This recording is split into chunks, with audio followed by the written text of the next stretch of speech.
오늘은 출애굽기 묵상 64번째 시간입니다. 24장 12절에서 18절까지 모세가 시내산에서 40일을 머물다 라는 내용이죠. 하나님께서 공식적인 언약을 체결하신 후 다시 모세를 시내산으로 부르셨고, 이에 모세는 40일 동안 시내산에 머물며 백성들에게 가르칠 말씀을 하나님에게로부터 들어야만 했습니다. 모세는 하나님과 깊은 교제를 나누는 귀한 시간을 갖게 된 것이죠.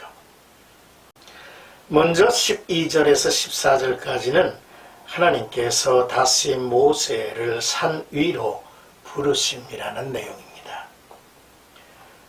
모세는 이스라엘 백성들의 대표들과 더불어 하나님과 율법 준수에 관한 언약을 체결하고 산에서 하산해서 광야에 머무르고 있었습니다. 이때 하나님께서 시내산에서 내려온 모세를 다시 올라오도록 부르셨습니다.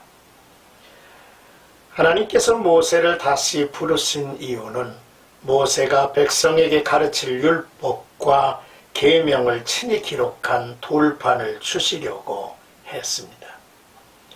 하나님 앞에 언약한 대로 살아가야 할 백성들이 지켜야 할 명령들이었죠. 친히 돌판에 기록했다라는 말은 율법과 계명의 기초가 하나님의 말씀으로 된 것임을 보여주죠. 모세는 하나님께 순종했고 여호수아를 데리고 올라갑니다. 여호수아는 위대한 사역자 곁에 꼭 있어야 할 충실한 헌신자의 모습을 보여줄 인물이지요. 그리고 모세는 자신이 시내산에 있는 동안에 장로들에게 기다리라 했고, 임시로 이스라엘 백성을 다스릴 권한대행자로 아론과 훌을 임명했습니다. 이들은 아말렉과의 전쟁 시 모세의 양팔을 떠받쳐준 기도의 동력자, 협력자들이었죠. 이제 15절에서 18절까지는 모세가 40일, 40야를 산에 머물다 라는 내용이죠. 모세가 시내산에 올랐을 때 구름이 산을 가리고 있었습니다. 여호와의 영광이 6일간 그곳에 임재하신 것이죠. 시내산을 가린 구름은 하나님의 거룩한 임재와 그분의 영광을 상징하죠. 구름은 이 외에도 주 재림시 주님과 동반할 것임을 예언하고 있죠. 하나님께서는 모세를 시내산으로 부르신 후 엿새 동안 침묵을 하시다가 7째 날에 구름 가운데서 모세를 부르셨습니다. 모세는 하나님이 말씀하실 때까지 6일 동안 기다려야만 했죠. 이스라엘 자손에게 비친 시내산 위 하나님의 영광은 맹렬한 불같이 보였다고 합니다. 모세는 구름 속으로 들어가 산 위 정상에 올랐으며 40일을 하나님 앞에 머물렀습니다.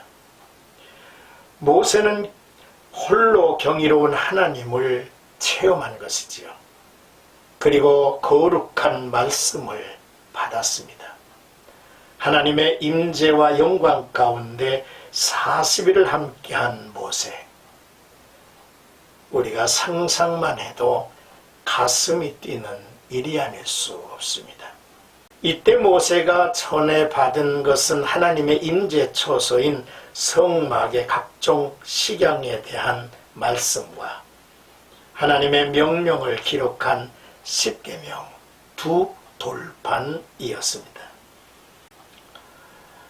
사랑하는 성도 여러분, 오늘 본문의 말씀을 묵상하면서 두 가지를 정리해 봅니다. 첫째는 하나님은 신약 성도들인 우리에게 믿음으로 살아가야 할 귀한 말씀을 돌판이 아닌 마음판에 새겨 주신다 한 것이지요. 우리들의 마음에 기록된 하나님의 말씀, 그것을 분명히 해야 하겠습니다. 둘째로 믿는 자들의 귀하고 큰 의무 중 하나는 하나님을 홀로 만나는 일입니다. 하나님과 개인적 만남과 교제를 통해서 그의 임재와 그의 말씀을 들을 수 있기 때문입니다. 하나님께서 때로 침묵하실 때에 우리도 침묵할 줄 알며 또 인내하며 기다리는 훈련을 쌓아가야만 하겠죠.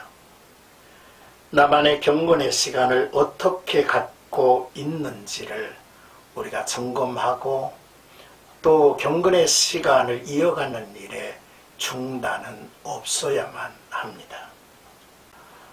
오늘도 사랑하는 성도들의 하루가 하나님과 깊이 개인적인 만남을 지속하는 그런 아름다운 모습이 있기를 주님의 이름으로